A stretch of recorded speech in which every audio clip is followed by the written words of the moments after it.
Acércate, princesa, es un chirribiri, agárralo. Eso, muy bien, princesa.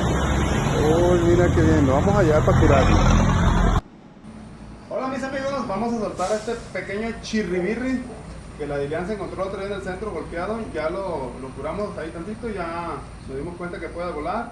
Y lo vamos a dejar libre para que viva su vida feliz.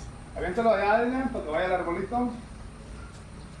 Eso, muy bien, adiós chirribirri. Saludos de la ciudad al rancho. Rancho.